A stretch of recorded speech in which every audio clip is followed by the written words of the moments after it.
We are back, fight fans. We're back from that 1 week vacation from the UFC. The Memorial Day weekend just passed, and now we're ready to get back to the fight schedule. We are here to break down the full card for UFC Vegas 56, which is headlined by Alexander Volkov versus his opponent, Zarginho Rozentruik. As always, I am your host, Cage, and this is my co-host Jim. How are you doing today, Jim? Doing good, man. I missed talking fights for that last week. I'm glad we're back. This is a very good card, a sneaky card, one of the sneaky cards that we've been talking about. But I have a question for you before you jump into it. Yeah, Did this poster look familiar to you? it looked a little familiar for me. Why didn't you give us some insight on it? So it kind of looks like the Derek Lewis Chris Dawkins poster from a few months ago, where the center was 31 combined knockouts. So Yeah, now they've gone to 33 combined knockouts. So there's a little, little showmanship there. Maybe this is just like to one up that poster. Maybe it's a different poster yeah, designer, but it looked familiar when I saw it at first. yeah, definitely so. But before we get into this 12 card Vegas breakdown, as always, you know who we are. This is Cage My IQ. You can find us on all social media, as you see right there. We're on Twitter, Twitch, Instagram, and YouTube. We are back on the Cage My IQ YouTube channel. All I ask for you guys to do, if you haven't done so already, is give us a follow on all these platforms, and of course, subscribe to the YouTube channel. Hit the notification bell as well, so you guys are the first to see all of the content that we put out. And please, for this scorecard breakdown, if you guys can, smash the like button down below and hit us up in the comment section. Let us know your opinions on this card and who do you think are going to win this Saturday on this really good card for UFC Vegas 56. And then, of course, I just want to give a shout out to our sponsor, High Tide Herbal. If you guys don't know who High Tide Herbal is, check out this video right now. Offering high quality, sustainable products with all natural, lab tested ingredients, it's High Tide Herbal's mission to help others live the longest, healthiest, and most productive lives possible. Their hemp derived CBD products have a wide variety of uses, from helping sore muscles to skin hydration and minimizing skin irritation. They generate results based on your specific needs. Elevate your lifestyle with the new wave of wellness. Visit hightideherbal.com to learn more. Once again, that's High Tide Herbal. We're running a promotion with them right now. All you got to do is go to checkout, put in the promo code as you see below, Cage by IQ10 to receive 10% off your next purchase. Once again, that's High Tide Herbal, promo code Cage by IQ10. Let's get down to the nitty gritty with this card. What was your thoughts on this card when it was first announced? I love the main event. 33 combined knockouts. It's Yeah, a precursor to what's to come, right? And then you look at the card from top to bottom. And as I was doing my notes and doing fight study, this is like one of the closest cards in my mind yeah. to date. A lot of these fights are really very, very close. And it was I don't know, man. I think even my notes say like there's one fight that I'm like super confident about, Yeah. and that's it. The rest of them, I'm like, it could really go either way. There's some really good even matchups here, but we're going to get into that. I don't need to, pander on about that. We're definitely going to discuss these fights. And like I said before, there's 12 fights on the bout. This is going to be the precursor to the pay-per-view the next weok for Yeah. 275. I mean, which is going to take place in Singapore. So I wouldn't be surprised if they had the crazy time difference there where they air it. So this one's going to be at the UFC Apex. But let's get started with the prelims here. Starting with the first one, we have a men's bantamweight matchup between Tony Gravely going up against Johnny Munoz Jr. We got Kid Cabana against Tony Gravely, who has no nickname, of course. What are your thoughts on this fight? And then who do you have winning? Yeah, I think this is a good fight. It's a really good fight to kick off the card. Both guys lost. Last loss came to Nate Manis, but Munoz was able to go full 3 rounds while Gravely was stopped, I believe, in the second. I have Munoz in this fight, and what led me to this decision was Gravely's history with submission-heavy fighters. All but 2 of his losses are submissions, and Munoz has 7 submission victories, which leads me to go with Johnny Munoz Jr. By a second-round sub. I was watching this when I first saw it announced. I was all over Tony Gravely right away. I like how he's a massive wrestler. He likes to grapple with you, but he has good submission entries. But then watching that fight against Nate Menez, where he tired himself out, he was dominating the fight, and then he just got clipped after Nate Menez somehow survived round 1, came back with a flurry, and he finished Gravely. He just tires himself out. On the other side, you got Johnny Munoz Jr., who did good a distance, but he had holes in his fight where I'm like, I don't know about this guy. But then he came back and in his last fight against Jamie Simmons, who is a wrestler grappler as well, and he looked completely different. He was able to stuff the takedowns. He was sprawling every time Simmons would come after him. He threw those leg kicks that were hurting Simmons. He got the jab going. He was taking down Simmons from the change of levels with the taking him down a couple of times, and he was able to win that fight. He caught him and got the win there.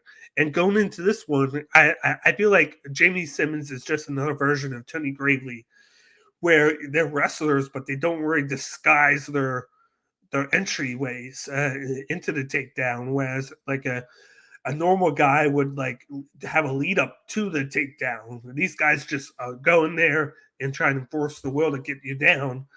It's just like Gravely's a little bit more advanced, where he tries to take your back and look for the submissions, whereas Simmons was just more about get you down and control you.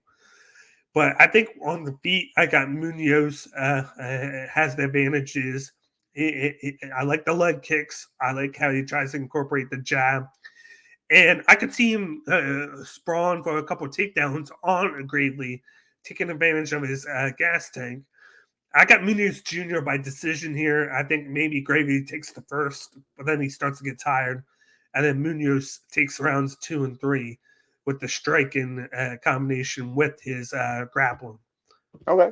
Yeah, I think the gas tank, is an issue, a point of concern. Maybe not an issue. Maybe Tony's really worked on it, and he's going to come in a different fighter, more conditioned. But I think because he tires out and he doesn't disguise those takedowns, there's a chance for a late round submission for Munoz. So that's why I went with that. But this definitely has decision written all over it too. I just want it to be different.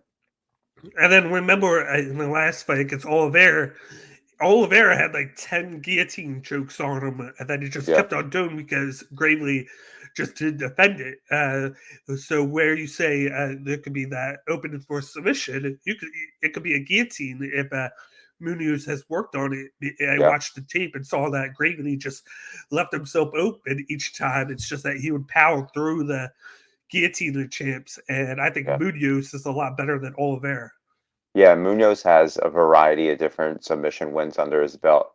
And he's tricky. He's very tricky on the ground. So this is a pretty challenging fight for both of these guys, but we're both riding with Johnny Munoz.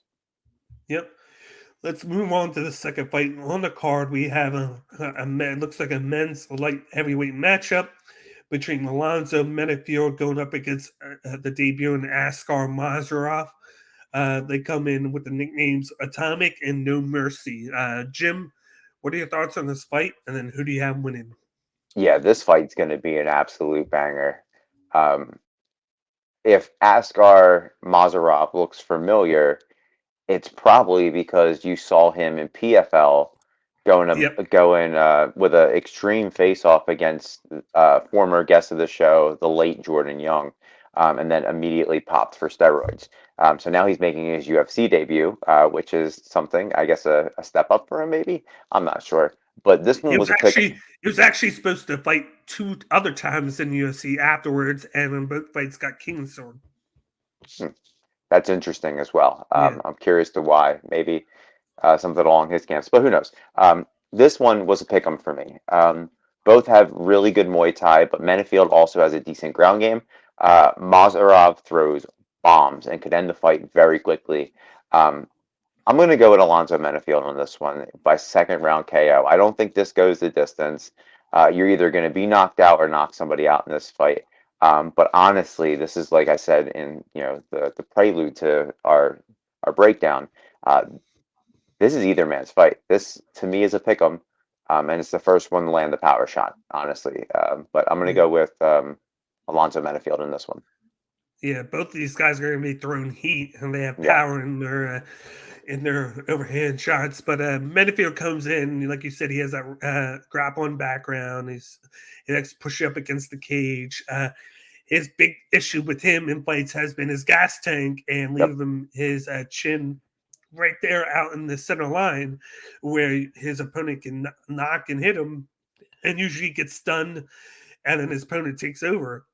And in his last fight, he tried to like switch things up where he kind of started out slow round 1 on purpose, and then he allows them to last a little bit longer for rounds 2 and 3. He did that on purpose. So it was a little bit more slow starter there, and it almost came back to bite him in the butt in that fight. But then you got Askar Nazarov, who is a very fast starter. On majority of his fights end in the first round, and by knockout, he's had a fight. His last fight, I believe, ended in 30 seconds. He had one that ended in 2 minutes, one ended in minute 29 seconds. Like that's just how he comes. He comes out very fast. He throws caution to the wind. He just comes at you with the flying knees, the overhand shots, the backhands. You name it, he does it, and he doesn't get through the first round because of it. And on top of that, he's been finished twice in the first round as well. One by knockout and one by submission. So that's something to think of here. And when I think of this fight, I just think of who's going to have the chance to hit the other one. And with the newfound game plan of kind of going slow in the first round, I think it might hurt him in this fight because you're going to have Askar come after him right away, throw those bombs at him, and he's usually a heavyweight. He's a heavyweight coming down the light heavyweight. So he's going to be able to put on, he's going to cut the weight, put it back on. Yeah. Whereas Minifield is usually a lightweight.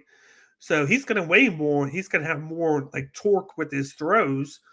And I think he's going to finish Minifield round 1 with the knockout. Okay. I just feel like with you being a heavyweight going up against a light heavyweight, you got an advantage with the power, where the Alonzo will have the advantage with the speed. But if he's going to come in and work slow to start out with, it might not be the best way to go about things. He might need to attack Askar right away, keep him from getting things going, and then see if the longer the fight goes, he can slow Askar down and then finish him later. But that, I got Askar round 1. Yeah, the two things that kind of stick out to me is one, I believe Minifield and William Knight's last fight was at heavyweight. Yeah. So Minifield does have a little bit of heavyweight experience. The second thing is, what's Askar like in the second rounds and the third rounds? If Minifield survives the storm in the first round, does Askar have the gas tank to go later in the rounds? And that's a big difference maker in this fight. So that was a little bit of why I'm leaning more towards Alonzo Minifield, just because we haven't really seen Askar's gas tank. But either way, this is going to be a good fight. And this is circled, honestly, possible fight of the night. Especially if there's a big time finish, which I feel like this fight doesn't go to the decision at all. I feel like this is almost a lock to be inside the distance. Yeah, we both have knockouts. I have the second, you have the first round. Yep. Let's move on to the next fight on the card. We have a men's lightweight matchup between Joe Solecki going up against Alex De Silva. Uh, what are your thoughts on this fight? And then who do you have winning? We got the nickname None for Solecki and then Lecco for Alex De Silva. Yeah, I really like this fight. Both are really good strikers. I'm sorry, both are really good on the ground. But De Silva has slightly better hands. Solecki is a low volume grappler or striker who does just enough to get that decision win as of late. De Silva throws slightly more, and it's not by much. Has a reach advantage in this one and is more aggressive with his takedowns. He averages more. This was another really close fight to me, but I think Alex De Silva is going to get Solecki on the ground, and he's going to hold him down on the ground, and he's going to win the control time. So I'm going Alex De Silva by decision, and I wouldn't be shocked if this was a split. I just want to go down to the last 5 fights because Sure. this is a close matchup. You got De Silva beat Fernando Coleman by submission. He beat Slavogog Mičić by Dr. Stoppage. He lost to Alexander Yakovlev by submission. He beat Rodrigo Vargas by decision, and then he lost to Brad Riddell by decision in a very close fight that I felt like Brad Riddell won in the last couple minutes because they each traded round 1 and 2. Yeah. And then Riddell took the third because of De Silva slowing down. Then you got Solecki. He beat James Wallace by submission, Matt Lehman by decision, Austin Hubbard by submission, Jim Miller by decision, and then he lost his last fight to Jared Gordon by split decision. Just like you said, with the grappling, both guys have grappling backgrounds. Joe Solecki has been a little bit better with his, but just like you said, he's low volume. He kind of is more of a counter artist with his striking, where a lot of his predication is on taking the fight to the ground and looking for those submission entries or just holding him down and trying to get that control time. Whereas Alex De Silva, he uses the BJJ version of the takedown. He just, if you saw it against Brad Riddell, he was able to just use the momentum backwards to just pick him and put him down and hold him down and look for those entries. But he has good leg kicks. I think he showed that in his last couple fights with his leg kicks. And then he has a nice jab and a nice overhand strike that he threw. I believe he stunned Riddell in round 1. Didn't get a chance to do too much, but that round 1 was very good for him. It's just that the one thing with him in this fight is his gas tank. Against Riddell, he started out hot, did very well, but then he slowed down and he allowed Riddell to steer round 2 in the last 20 seconds, and then he let Riddell take round 3 because Riddell had the better cardio in that round, and he was able to do more volume because De Silva just was tired.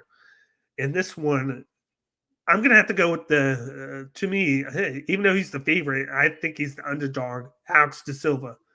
He's listed as the favorite right now, but a lot of people are going with Solecki because of what he's done so far. He's fought more in the UFC. He's fought 4 times to only this is going to be I think the second or third fight for De Silva. Yeah. I think his ground game, his takedown game is better than De Silva, but I like the striking of De Silva. I think if he fine-tuned how he puts out his production, where he can space it out instead of rushing everything, and then manage his gas tank, he's a top 20 fighter here. That he was gotten to the top 15 if he would have at the time beat Brad Riddell. But of course, he lost that, and he's looking to get that chance to get into the top 15. I think he outstrikes Solecki. I think he picks his shots this time with his takedowns instead of just going for 5 or 10 takedowns like he was against Riddell. I think he picks his spots. He wins the volume game, and he's pretty good with the takedown defense. He's going to give up the takedowns when he's tired, but when he isn't tired, he defends very well, and I think he's going to do that, and he wins by decision here over Solecki. I think they might go back and forth, but the first couple rounds, but I think Silva will take the third round, and that will solidify the decision for him. Yeah, we're right on the same page. There's not much more to say about that. I think we're in agreement that De Silva's going to get this fight. Yeah, definitely so. But let's move on to the next fight. We got a men's welterweight matchup between Benoit Saint Denis going up against Nicholas Stoltz. We got God of War going up against Green Mask. Jim, what are your thoughts on this fight? And then who do you have winning? Yeah, this is a tough one. This was a tough one for me. Both have good grappling. The big headline for this card is 33 knockouts, right? Both of these guys, between the two, have 12 submission wins. And if you look at their records, they haven't fought nearly as much as Alex Volkov. Yeah. But Stoltz is has good stamina, has decent hands, but Saint Denis throws at a higher clip and capitalizes on his takedowns, which is something Stoltz struggles with at times. So, with that being said, struggling on the ground with the takedowns and the transitions, I have Benoit Saint Denis by third round submission. I think it's a late one. Yeah, and then of course Saint Denis has that judo background where he Yeah. likes to use that to get those takedowns, and then Stoltz has the kickboxing background, so you're going to see a lot of low volume out of him with the leg kicks, and then taking his time with the striking. Like he picks his shots, Yeah. instead of trying to put up the volume. I could see a situation where he thinks he's going to win because his striking is better than Saint Denis, but he's going to take his time and just take his spots like he does, and then it's going to leave him open for those takedowns. You're going to have Benoit Saint Denis get in the inside of a Stoltz, or he'll time those leg kicks and he catches them, and then he goes in and then he just throws them down, and he does a lot of the work on the mat. And he's either going to try and go for the ground and pound, or like you said, look for submission. I got a second round submission for him via knee bar. Oh, nice. Yeah, he's got that in his arsenal. He's got a few of those. Yeah, I think he taxed the leg just because that's the bread and butter on Stoltz's game, and what better way to do that than to get him on the ground, get the leg, and then get the knee bar on him. Yeah, I mean, catch the leg, bring him in, Yeah. trip him right on the ground, transition from there. You're good to go. Yep. But I think one of these guys is in dire need of a win because they're both, I believe, coming off a loss, 2 for Stoltz and 1 for Benoit, where I thought he should have had the win and he lost. So I think Stoltz is more desperate at this point for a win than Benoit. So back in my head, it makes me feel like Stoltz is going to do something that he's not used to doing just to be more desperate and go for it. So I wouldn't be surprised to see him coming out hot with a lot of volume in round 1. But as long as Benoit Saint Denis can withstand that first round, I think it's going to be him at the end of the day. Totally agree. Moving on to the next fight on the card, we have a men's matchup between Mike Trisano going up against newcomer Lucas Almeida. They're fighting at the featherweight division. We got the lone wolf Mike Trisano and then Lucas Almeida with no nickname. What are your thoughts on this fight, and then who do you have winning? Yeah, former tough winner Mike Trisano. Yes. This was another really good matchup for me. Almeida is dropping down in weight to featherweight, which is something to keep an eye on. Both are pretty versatile fighters, but Trisano has been able to grind out decision wins as of lately. I'm going with Trisano by decision in this one for 2 reasons. The first being Almeida has fought at welterweight and lightweight, but never featherweight. So I'm a little leery on his cardio, given that weight cut he carries himself a little heavier than the natural 145 founders. The second being Almeida is making his debut, which could cause him to be a little gun shy early, giving Trisano a chance to sway the judges. So I'm going to go with the decision win for Trisano. But I went against an Almeida last week against Parker Posey, and or Parker Porter, or one of them, I don't know. I was destroyed in my pick on that one. And That's an understatement. you and I argued for about 10 minutes on this show. And you were the better man in that argument. You are the victor of that argument because I went with the wrong horse in that race. But yeah, I'm going to go against an Almeida again. I'm going to go Mike Trisano by decision. Mike Trisano, this is a tricky fight because he comes in, like you said, he ekes out those decisions. He's a low volume guy, but he has good hands. He throws a little bit of leg kicks. He's pretty tall for the division, and he comes in. He just doesn't do too much. He just somehow always winds up winning somehow in his fights. And earlier on, he showed a lot of good like knockout power.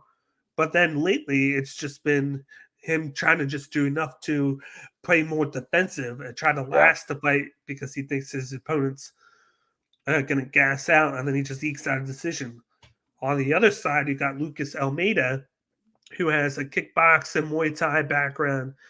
And this guy hits like a hammer. He puts on high volume. He's very quick. He has good grappling defense. And in the first round of the Contender Series fight, he put in almost 60 strikes on his opponent and almost knocked him out once, but then he started to tire out a little bit because that's his thing. A lot of his fights end in the first round because he comes in guns blazing. He just overwhelms his opponent and then he knocks him out.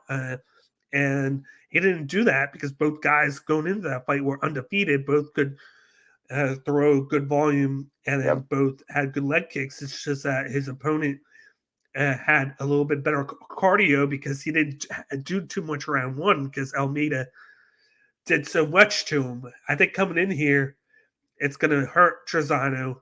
I think the move down is going to benefit Almeida. Really?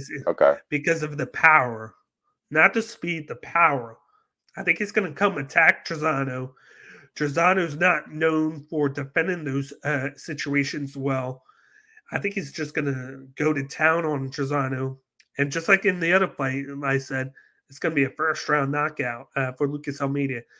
There's going to be, to me, unless Trisano finishes Almeida, I don't see any possible way for him to beat Almeida because Almeida just pulls in so much volume in his fights. He's a guy that will get like 100 to 150 strikes in a fight because he just constantly comes at you. He constantly moves forward. And he's good in the Muay Thai clinch too, where he throws the elbows and the knees. He just does so much to where with Trisano, not really doing too much. He does just enough to win. I don't see a way that he wins unless he knocks out Almeida in rounds 2 or 3. Yeah, Trisano's a really good point fighter. And what he does really well is when he gets up after a round or when the fight's done, the body language and his demeanor is like he's always won the fight, regardless if he knows he lost. His body language shows that he's won, like he believes he won the fight. So that goes a little like that kind of plays with the psyche of the judges. We've heard John Anik talk about it. We've heard Bisping talk about it. Regardless if you're getting dominated, you get up and you put those hands up, and the judges are going to be like, did I miss something? So it kind of like sways their vote a little bit. I'm worried that Almeida is walking around at like 168 and is going to have to drop down to 145. Like, that's what I'm worried about, but who knows? Like, he's been fighting at lightweight for a few times, so he may be just walking around. And like he's never really had an issue with missing weight too. Like he knows he's always been. He's been like 170 to 145 is a big jump. He's going from 155 to 145, so it's not that big of a jump. I'm just curious at what he walks around with. But we're never gonna know. He's not gonna show like, Jim, I'm walking at like 155 right now. Like, we're not gonna get that. But somebody fighting at between those two divisions, I say that, but then you look at oh my God, I'm blanking on the name. He's fighting Izzy for the title. Jared Cannonier dropped down multiple weight classes and rose to the top. So just look how much Davison Figueiredo cuts. He cuts like 30, 40 pounds to go all the way down to that when he's He weighs a lot more and when he puts the pounds back on, and all how well you could cut it and then put it back on. If you could do it good and it works for you, then it's okay. And I haven't seen any issue with him with the weight cuts at all. Yeah, It's you're just right. it's just that with him, it's he's done so many fights where he's won in the first round. I think all of his fights up until the Contender Series fight, he had 100% finish rate. So Yeah. he never went past the first round except for I think one fight. So it's going to be like he's not used to going that far. So I don't think it's more so cardio. I just think his familiarity with going farther and what you need to do to make it to that point. Yeah. Because he's so used to just knocking guys out. So yeah, less familiarity, more pacing is the issue. Yeah, this is going to be an interesting fight. So we have 2 opposing picks so far. Yeah. Let's move on to the next fight. On the prelim, we got a women's flyweight matchup between Aaron Blanchard going up against JJ Aldridge. We got cold-blooded against Aldridge, who has no nickname. What are your thoughts on this women's fight, and then who do you have winning? Yeah, man, this is another close one. You have the UFC prospect in Aaron Blanchfield going up against a UFC vet, JJ Aldridge. Aldridge has been really well as of late, throwing at a higher clip and has been smarter with her takedowns. Blanchfield is also throwing at a higher clip and has been dominant with her last takedowns against Miranda Maverick, who is a good wrestler. She was able to get her down, I believe, 7 or 8 times, which I know and I know you interviewed Miranda a few months back, and she talked about, a lot of people are saying I'm just a striker, but I'm really good on my wrestling. And that next fight, she went out and she just showcased wrestling. But to be taken down 8 times by Blanchfield, that's a big feather in her cap. So I'm going with Blanchfield in this one. I see her winning by decision, with her takedowns being the true difference maker. Yeah, this is my lock of the week here. I'm going with Aaron Blanchfield by decision here. Aldridge, you got her. She's very selective with her striking. She usually just does just enough to in her fights to out volume her opponent. She likes to move around, counteract what her opponent does. She moves to the side, throws at him, and then lately she's been mixing in those takedowns. She usually gets lately she's been doing 1 or 2 takedowns a fight, and it's been kind of swaying the judges on the scoring cards because even though in a couple of her fights she got out volumed, those takedowns have loomed largely in her getting wins instead of losing. Yeah, the judges just see the takedown, even if she does nothing with them, and the judges are like, "Oh, she got a takedown. She won that round," and she steals rounds that way. But she's going up against somebody in Aaron Blanchfield who has come on with a storm. Really? She has dominated her opponents the past since coming into the UFC. She gets a lot of takedowns. She had 8 in that last fight. Then I think she had 5 in the fight before that. Against Sarah Alper. She averages 3 minutes of control time in each round since joining the UFC. So a lot of the time that she spends is on the ground because she gets her opponent down right away and she controls them. She has that strength in her body where she can hold her opponents down, and she does a lot of ground and pound. She really hasn't been challenged on the feet in terms of striking. So we really haven't seen how she does defending the strikes or how she looks with her striking in general on the feet because the fight has always been on the ground with her. Right. And I don't see JJ Aldridge challenging her too much on the feet because of her selective striking where she doesn't do too much combination. She'll throw the left hand, then she might come back with the left right, but then that's about it. And it's usually spaced out. Whereas somebody else might try and come at you with combinations. And I just don't see the matchup being good for Aldridge because I feel like she's going to get taken down 3, 4, 5 times and controlled on the mat and then ground and pound. I see her lasting, but I got Aaron Blanchfield winning by decision here. I think she might even get 30-26 in this fight. I think one of the rounds might be 10-8. Really? And solely because of the takedowns, you believe? Yeah, because she just so easily gets the takedowns, and if I feel like Maverick is a better wrestler than Aldridge, and she defends it better. And she got Yeah, manhandled in that fight. So it's like, what do you think is going to happen with Aldridge? Because I think Maverick is just a better overall fighter than Aldridge. yeah. I mean, I totally agree with you. And Aldridge has been in the UFC for quite a bit, fought really good opponents. Yeah. Blanchfield went up against Maverick. Her only loss comes against Tracy Cortez, who is on a 10-fight tear and is just ripping through her competition. So think That's about where you that. look at the difference between a wrestler and BJJ when it comes to takedowns, because Yep. Cortez has the wrestling, so she knows what to deal with, and she dealt with it in her fight a few weeks ago. Yep. And she has great cardio on top of that. So it's like, if you can defend against it well, because they were going at it that fight at Blanchfield and Cortez, but Cortez Yep. was just able to do more than Blanchfield, and so I'd like that's I was gonna say I'd like there to be a rematch between those two, yeah. possibly after this fight. They both would have The, fought pretty recently. well, they're both in the top 15 now, so it's Yeah. possible down the line. Yeah, I mean that was an LFA, and I think Blanchfield, it was like her fourth fight. So Yeah. yeah, that's a big win for Tracy Cortez. I'd like to see that fight run back up.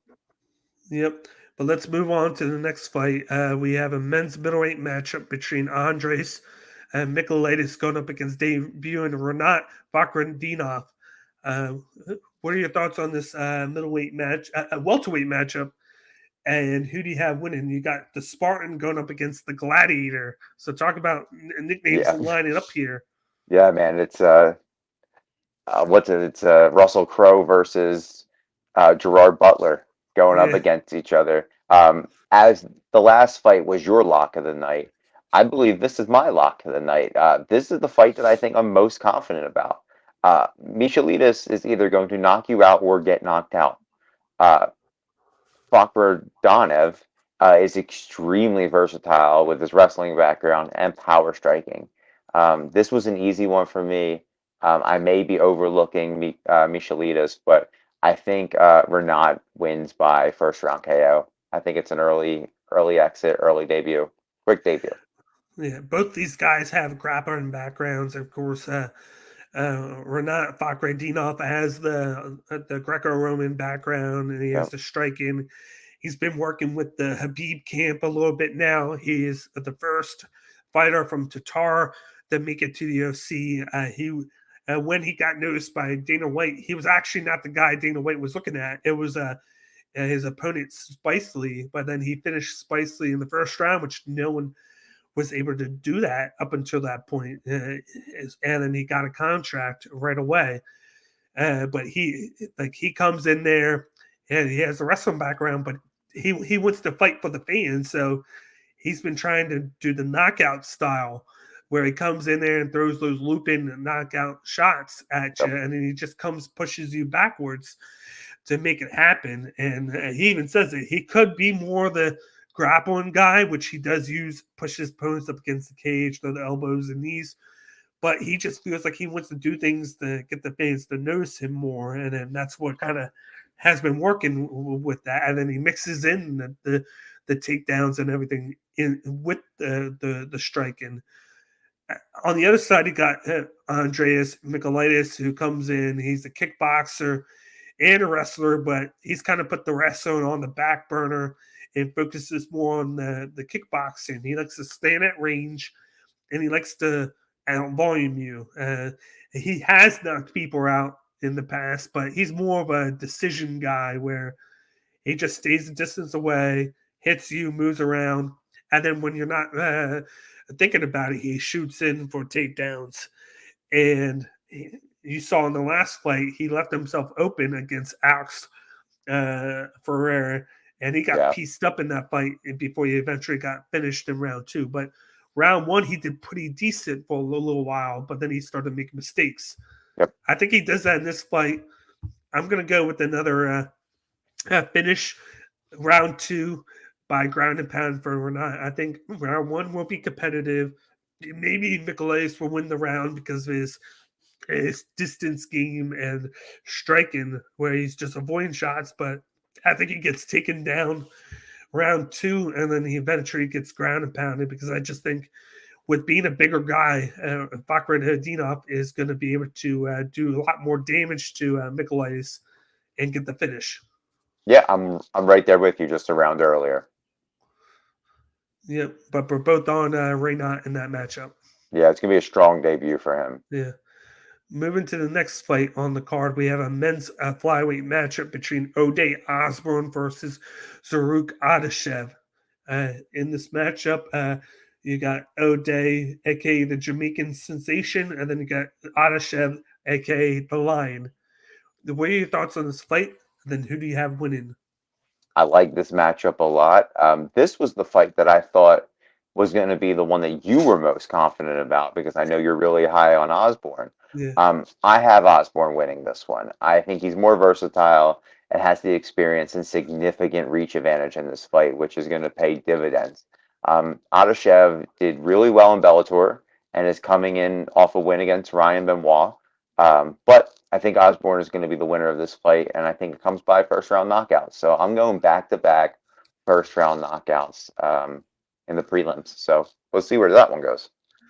Yeah, in his last fight, he came back and won a close decision against CJ Vergara. He did lose to Cape with that flying knee, which killed him. He beat Jerome Rivera. He lost by submission to Carrera, and then he beat Armando Villarreal by submission in the Contender Series. And you even talked about it here with the Azaruk. He beat Ron Leone. He beat Tevin Dice. But then you see he lost his debut to Tyson Nam, where he got knocked out. He got decision by Sue Madarji by volume. And then he came and just beat up Ryan Benoit in that matchup. If you watch back that fight, he just destroyed that leg of Ryan's. He just kept on kicking it in the first round, to the point where it was hard for Ryan to stand on. And he ran up, just used that to win the fight. It just gave him that advantage. But he's a quick guy. He has a snapping leg kicks. He has good hands. He has good grappling. I just like the speed of Osborne in this. He always starts out hot. He comes in there with those big combinations. He just swarms right after you. He's very aggressive with the striking.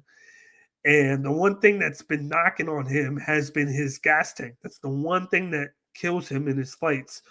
But he has said lately that he's been working on it, and it shouldn't be an issue now. I could see him in a situation where these guys have like a fight of the night where they go back and forth, because I love the hands of O'Day, but then I love the leg kicks of Adashev.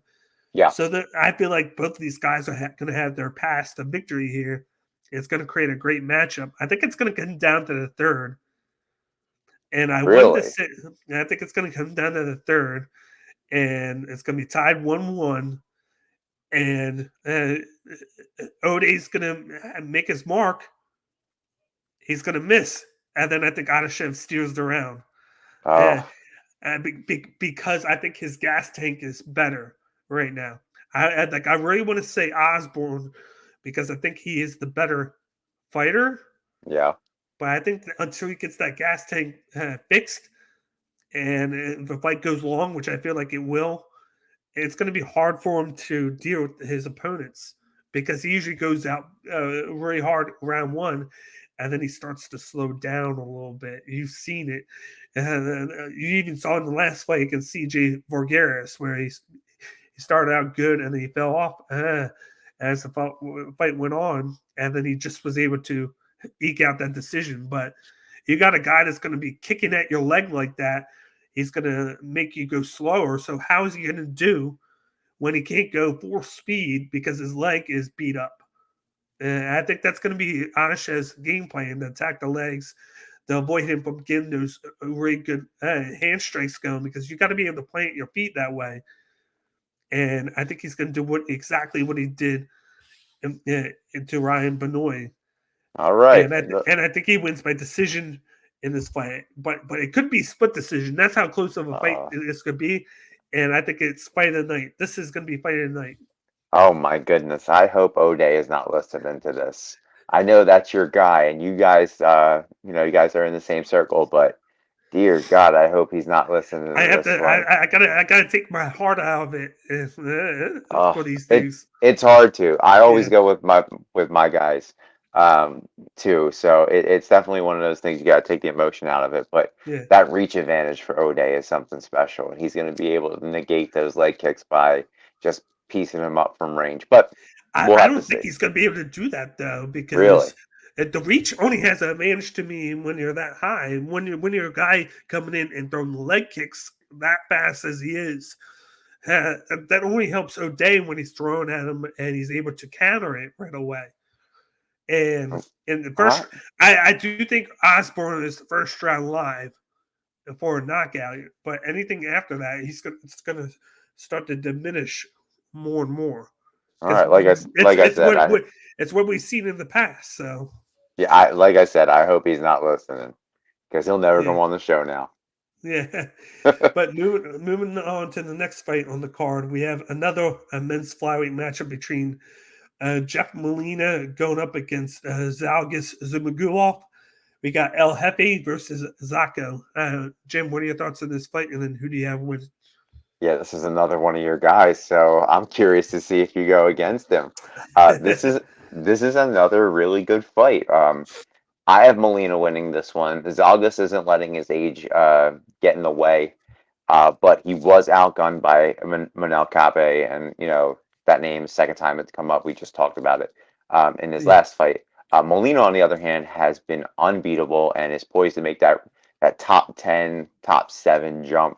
I think Molina's pace will be the difference maker, giving him the decision when I think he gets a unanimous decision in this one. This is going to be an interesting matchup because we've seen Jeff Molina come in. He had that fight in the night against Cooley Lang, where they just went at each other. Molina was able to take over in rounds 2 and 3 with his boxing and his cardio and just the pace he was able to go with.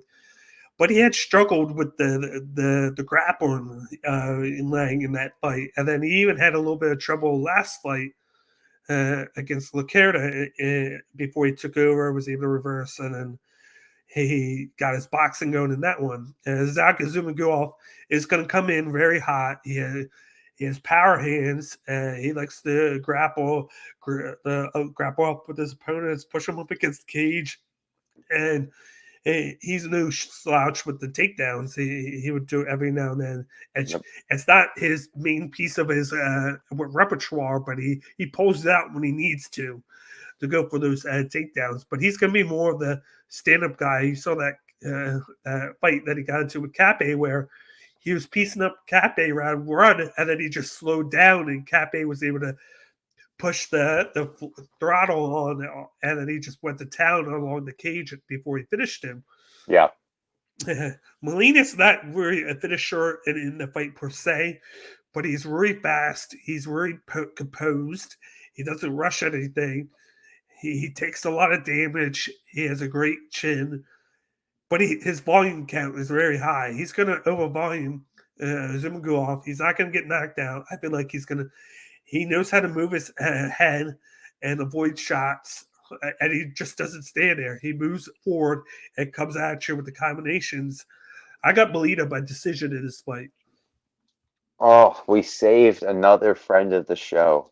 I'm so excited with that pick. This might be my favorite pick of your night. Gosh, because Molina's such a cool dude, and I want to get him back on the show. I actually want to be part of that interview to talk to him. So I'm glad we saved the potential future guest. So good pick. Yeah, I think early on he's gonna have to avoid the early rush of Zumagulov. But as long as he does it like he did against Cooley Lang, I think he'll take over and then just have a little high volume fight like he did the first one. Yeah, I'd like to see Molina win this fight and then get Manel Cape. Yeah. That'd be a good matchup. Yeah, it would. But let's move on to the next fight on the card. We have a women's matchup between Piana Botello going up against newcomer Karine Silva. This is going to be contested at flyweight. We got the killer Silva going up against Botello, who doesn't have a nickname. What are your thoughts on this fight? And then who do you have winning? Yeah, a lot of debuts on this fight. I think this is what, the third or the fourth one currently. This matchup is very interesting. Pollyanna has struggled lately, losing decisions to low volume strikers. Silva is a high volume striker with great BJJ and transitions. Patella has the UFC experience, but Silva has more MMA professional experience. I'm going to go with the newcomer on this one. I'm going to go with Karine Silva by decision. I think she ekes it out. This is like we were talking earlier, Patel is on a 2-fight losing streak. She needs this win, so she might come out like you said with Nicholas Stoltz and kind of come out with something different. But I think Silva's going to overpower her, and she's going to get that decision win. These are two fighters that like to start out really quick in their fights. And then they slow down a little bit as the fight goes on. Yep. You hit an air there. Botello needs to win here. Last fight, she started out great against Luana Carolina, who is a bigger fighter than her. But then she slowed down and kind of allowed Carolina to win that fight late in that by decision there when she was piecing up Carolina and grappling up with her well. Yeah, she did the same thing against Jillian Roberts in the fight before that. Yeah, she comes in. She has a good Muay Thai background, kickboxing, BJJ. She looks to get you along the cage. She usually has very good success fighting along the cage where she comes in. She knows how to push you up against it and throw strikes at you. Whereas when she's her back's to the cage, she knows how to defend well. And she usually gets 1 to 2 takedowns a fight. She just does well early. Her problem, just like you said, is kind of low volume. Yep. She starts to slow down rounds 2 and 3, and it allows her opponent to take over late to steal the fight from her. But she's going to get somebody who's very strong, has a very high BJJ background and submission background, and Karine Silva. A lot of her fights are finished in the first round. The one thing that worried me was last fight in the Contender Series. She struggled with getting taken down in that fight. Of course, you see who she fought in the fight. It was a strong woman in Kui Hu Young who was able to just use those judo throws and just slam her down. And she was dominating that fight against Silva in the first round, came in the second. Silva puts on the guillotine, and Jan makes the mistake of picking her up, slamming her down, and she gets submitted. Yep. And Silva was able to steal that fight and get that contract. She's going to be all about the ground game. I think her striking has a lot to work with. I don't think she's the best with the striking. I think it's all about getting the fight to the ground with her. And elbows and knees in the clinch when she can. She's really good at the entries into submissions. A lot of our wins are by submission. I think she has like 6 submissions, 2 wins by a punch and knees, and then she's the one fight that went to decision that she's had, she lost it. So she's going to look to get the submission there. Whereas I could see several things with Patel. I could see a win by decision. I could see a win by sub because Silva has been subbed before too. I think first round will be Silva live for submission. Anything after that, I got Botello. I'm going to lean with Botello by decision. I think she gets back on the hump in the win column. I think she just avoids that first round, moves around, throws a couple leg kicks here and there, presses Silva against the cage. Anything she can do to avoid the clinch up on the ground to where she has to deal with submissions. Because another thing is Silva, whenever she goes later, she doesn't know how to go late because she's won in the first round. It's kind of like with Almeida. A lot of his finishes on the first round. Same thing with Silva. Yeah. But with him, he has the striking background where he can get high volume to kind of sneak rounds away from people. She doesn't really strike that much. It's all on the ground really that much. And her stand-up game has a lot to work with. So with all that, I feel like I'm going with Botello by decision, but I wouldn't be surprised if Silva was able to get that first round guillotine on Botello. Yeah, man, this is what I'm telling you. All these fights are very, very close. Yeah. There's a reason why this fight is on the main card. These two are killers, and this is going to be a great fight. It's going to have be one of those IQ fights where you got to watch it and you got to see what they're doing against one another and then catch the end and to see how it all plays out. Yeah, it's going to be a chess match. Yeah. But let's move on to the co-main event of the evening. We got a men's featherweight matchup between Dan Ige going up against Masar Evloev. This is going to be one of those fights that I'm looking forward to the most on this card. But in this matchup, you got 50K Dan Ige, and then Evloev has no nickname. What are your thoughts on this fight, Jim? And then who do you have winning? So, again, this is a great fight, great matchup. Really, really like this. I think a year or so ago, this is a main event on a fight night. Yeah. Dan Ige is in a very tough spot here. If he loses this fight, he's going further down in the rankings when he was poised for title shots. Evloev hasn't lost yet, but has been a decision fighter since joining the UFC. This one comes down to who is going to win the battle for control. Evloev has been unstoppable with his takedowns, having 20 takedowns in his last 5 fights, while Ige has 3 in his last 5 fights, and was taken down by the Korean Zombie 3 times, which was the difference maker in that fight. If Evloev can get Ige down more than 3 times, I see him picking up the unanimous decision. If this stays on the feet, Ige's got good range. He's got good hands. He could eke out a point fighting decision. But overall, I think he gets taken down more than 3 times. I have Movsar Evloev winning by decision. Yeah, and another thing to look at that is Dan Ige doesn't get finished by knockout on his fight. It's usually by submission or by decision. He came in and lost to that fight against Korean Zombie, and then came in last fight and barely lost to Josh Emmett, who was hitting him with bombs in that fight, but he was able to survive, fight back, and then that was a close fight at the end, but Emmett eked it out. This is the stereotypical striker versus grappler here because, like you said, Evloev has I believe it's the Greco-Roman background where he just is heavy on the grappling, and he had 9 takedowns against Hakeem Dawodu in the last fight, and he did a lot of work with the ground and pound. He just doesn't take you down and control you. He takes you down and he does work on you. He punishes you.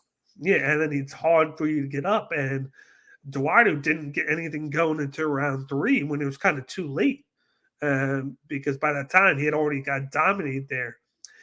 I think the fight's going to come down to is if Dan Ige can defend the takedowns, and if so, what he can do to Evloev on the feet, because he has that boxing background, he has fast hands, he can put up a lot of volume, and him. Like the one thing will be defend the takedown because he didn't do it against Korean Zombie because he didn't expect it. And just like you said, that was the difference maker in that fight was the takedowns. And you've got a guy here that's going to take you down at will and force his will on you and make sure he gets the takedown because he's going to try 15 to 20 times to do so. And I think he does get 4 or 5. I think it's just going to be a situation where and he just digs a hole, and then Dan Ige is going to have to try and fight out of it, and he's going to have a hard time doing so because of the takedowns. Unless he can show that he can consistently defend a takedown, because he's done okay, but it's like that's against guys that are only decent against with the grappling. This is a world class grappler here. Yeah. who, like you said, has over 20 takedowns in like 3-4 fights. Yeah, Yep. so I'm going with Mavsar Evloev. I'm going with third round rear naked choke. I think he takes him down and then he submits him. Oh wow! So you think Ige's getting finished this fight? That's I just think it's going to be a lot of the fight's going to take place a lot on the ground, a lot of control, and it's going to be a lot of his gas tank being emptied out, having to defend yeah, the positions on the ground. Because yeah. I It's don't think exactly he's what going I to defend it. Yeah. Yeah, that's exactly where I was gonna go. Like, if you have to defend that takedown so much, even for Ige, who has a good gas tank, if you're Yeah. defending 9, 10 takedowns from this guy who is relentless, you're gonna be depleted. And yeah, Yeah. there's definitely gonna be a chance where he slips in that rear naked choke and it's over. Yeah. Yeah, definitely so. It sucks because Ige is a great striker. He's Yeah, always made it to that big moment, and then he's always lost those main events or big time fights that he's been put into. And it's like he always takes one step forward, 2 steps back, or deer. yeah, And this could be his last chance. If he loses this would be the third straight. And it might yeah. be afterwards. They might just, if he loses, they might just make him a prelim fighter until he shows that he can improve. Yeah, there's a lot of guys and gals on this fight that are 2 losses in a row that could be either on their Yeah, way down to the prelims or on their way to Bellator, Eagle FC, or PFL. yep. But let's transition from that one to the main event of the evening. We got a men's heavyweight brawl between Alexander Volkov versus Zardinho Rosenstruik. We got Drago going up against Big Boy. These are Biggie two boy. guys looking for. These are two guys looking for a win. They've rotated win and loss for the most part in the last few fights. Jim, what are your thoughts on this main event? And then who do you got coming out victorious? Yeah, this fight is going to be as advertised. 33 knockouts between the two. We know so much about these fighters because we've talked about them at nauseum. Yeah. We know a lot about Drago. We know Biggie Boy is going to come in here. And despite being the shorter fighter, Rosenstruik is only just at a 2-inch reach advantage, which is something Yeah. that Volkov usually goes into his fight to having a significant reach advantage. So that's going to be a little different going into this fight. I think Rosenstruik is going to work the leg kicks to set up that counter right. And I think that counter right's going to be the difference maker. I think it comes in the third round, knockout over Volkov. He gets back on track. And I would say either way, whoever wins this fight, I think the winner should either get the winner of the Lewis and Pavlovich fight or the Aspinall and Blades fight if the winners of those two fights don't fight each other. Yeah, you got Volkov, who is a tall heavyweight. He's fought at light heavyweight. He's fought at heavyweight, but he has that tall frame. He usually throws a lot of leg kicks because of his opponent's long legs. And people just think that's what his bread and butter. His Yep. hands are his bread and butter. It's just that with those long legs, it's like an advantage for him. So he uses the distance to throw a lot of leg kicks, and then he comes at you with his real heavy hitter, which is his hands. And that overhand shot that he throws is just very dangerous. He usually has good movement. He has great cardio. He comes at you. He puts in a lot of volume. On the other side, you got a guy who's completely different. He does have a kickboxing background, but he's more of a counter artist with his game plan. He puts in low volume each round. It Yep. allows him to last all 5 rounds in a main event. But then he has that X factor, which is the knockout blow. He is the Yep. hardest hitter, arguably in the heavyweight division, even harder than Francis Ngannou. Like he doesn't have to put any torque into it. Like Ngannou probably winds up hitting harder, but he puts a lot of work into hitting you. This guy can just back up, throw a punch, and then he knocks you out. Yeah, It short just comes, jab. it just comes like natural for him. But that's always been his downfall is the low volume, the nonchalantness of him. If he would just come at you more aggressive, we'd see a killer here, and that's saying something from a guy that has a lot of knockouts.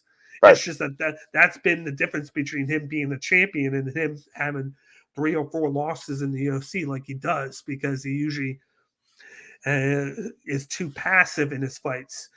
And coming into this fight, you would think that it would be put him in a big disadvantage. He's the big underdog here, coming in plus. I think right now it's plus 160 on his side.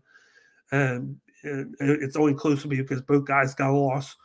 But I'm going with him here. I'm going with him first round knockout here because Volkov has been damaged in his last couple fights. Yep. It just straight out damaged, and then he gets knocked out by Tom Aspinall, and then just like roughed up in that fight. You saw what happened with that, where he got knocked out and then submitted, like it said there, like the knockdown led to the submission. And I feel like he hasn't been the same fighter because he's not imposing his will on guys, and I think he's getting older, he's getting slower, and he can't be that same guy. Whereas with Rozentruik, because he's been so passive, he hasn't really lost a step because he hasn't been fast to begin with. He always does that slow style where he can just counteract you. I think he's going to counteract one of those strikes from Volkov. Volkov's going to make that one mistake, and then he's going to counteract it, throw that jab, and he's going to knock him out. I just don't think the chin's the same anymore for Volkov as it once was. I think if he doesn't get knocked out, maybe Volkov would win by decision because of the volume. He can easily just put out 20 strikes in a round and win because Rozentruik's not going to challenge him in the volume game. But at any chance we've seen it, any chance if he catches a guy, he's going to knock out. I want to reference that Derek Lewis fight with Volkov where he was getting dominated, and then the last round, boom, he knocks out Volkov because he catches him make a mistake. I think that's what happens. It's just I think it happens round one instead of the last round. Yeah, I mean, you're right with your assessment on both fighters. Yeah. I want to go back just a second to what you said about Dan Ige, where he's poised for that top spot, right? But takes 2 or 3 steps backwards. The same could be said about both of these guys. Yeah. They get to the promised land or get close to the promised land. They lose a fight. They lose 2 fights. Then they got to rework their way up. And then killers come in like Tom Aspinall, Tai Tuivasa, Sergey Pavlovich. You know, you have these guys. And then you have vets like Derek Lewis, Karis Blades, who you still have to get through. Cyril Gahn at this point. So whoever loses this fight, they're at a serious disadvantage of getting back up to get a title shot. So this is a must win for both of these guys. I know that's a cliched saying, but literally this is a must win if these guys want to get back up there. Yeah, like I said, they both rotated loss win loss in the past 3 fights. You got to gain traction with your wins. You got to get 1, 2, 3 win streaks. You can't just win then lose again, because then you're going up and then you come back to where you were, and then if you lose again, you're going backwards, and then you're starting that trend of going backwards. And just like you said, with guys like Cyril Gahn, who made his quick move up, Tom Aspinall make his quick move up, Dawkins did, then he fell back, but now you got Sergey Pavlovich, who's back, who got a first round knockout again. He's fighting Derek Lewis. Yep. And then you got Alexander Romanov, who they've done like a slow build with, who's looked very dominant with his grappling. So and any minute now he's going to be in the top 15 as well. So you're starting to lose spots in that top 15, where if you don't get consistent with what you do, next thing you know, you might be outside the top 15. And you could get phased out of the heavyweight division. Yeah, I mean, look at the top 10. Almost everybody is matched up, minus Francis, who's hurt or doing whatever Francis is doing. Stipe until Jones. So there's a potential matchup there to begin with. So the UFC is being heavy on the heavyweights. They're moving their fighters and matching them up very quickly around the same time, getting an interim title belt. Everybody else in the top 10 is being matched up. The loser of this guy is fighting Chris Daukaus.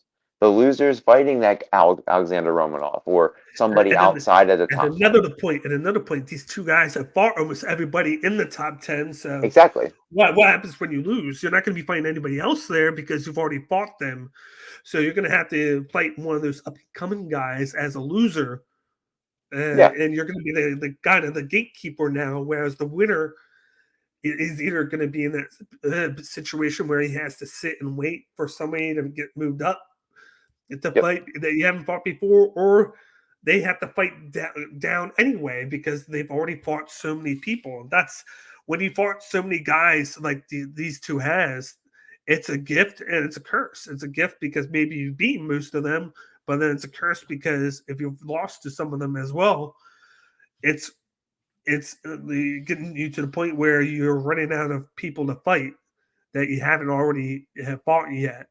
Unless they stick you against somebody that is below you, that's hot, that you beat, that they're looking to have them rematch you to potentially beat you this time.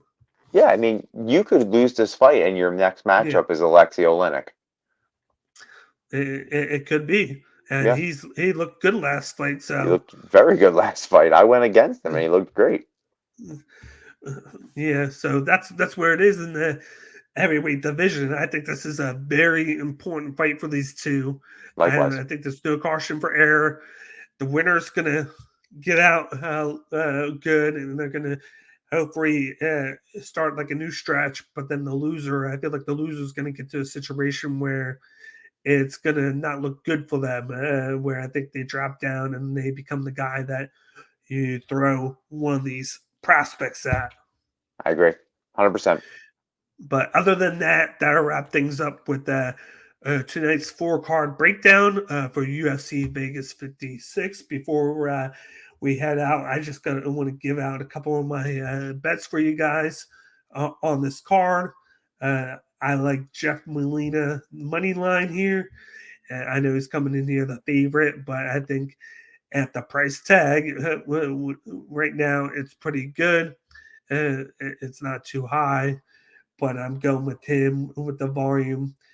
I really like, on the flip side, I do like Johnny Munoz Jr.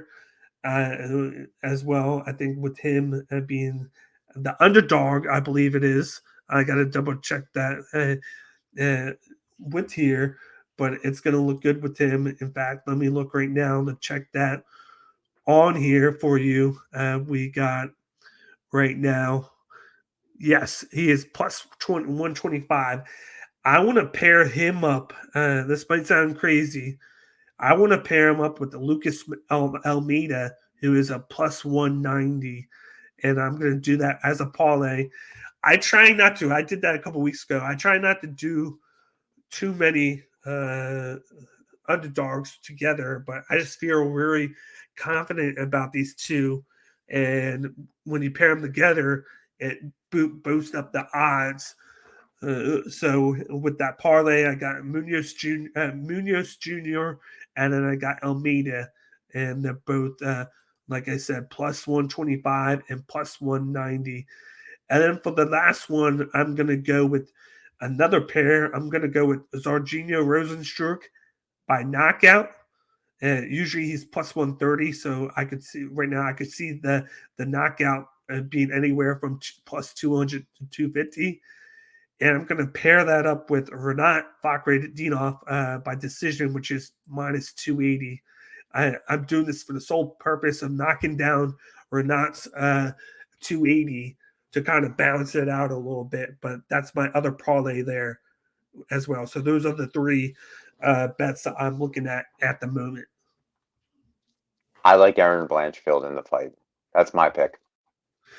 I like her too. It's just that when she is a very high at minus 575, it's kind of hard for me to touch her with that price tag there unless I pair like 2 or 3 people to kind of knock that down. So I did think about her, but I didn't want to make like a 3 or 4 final parlay just gotcha.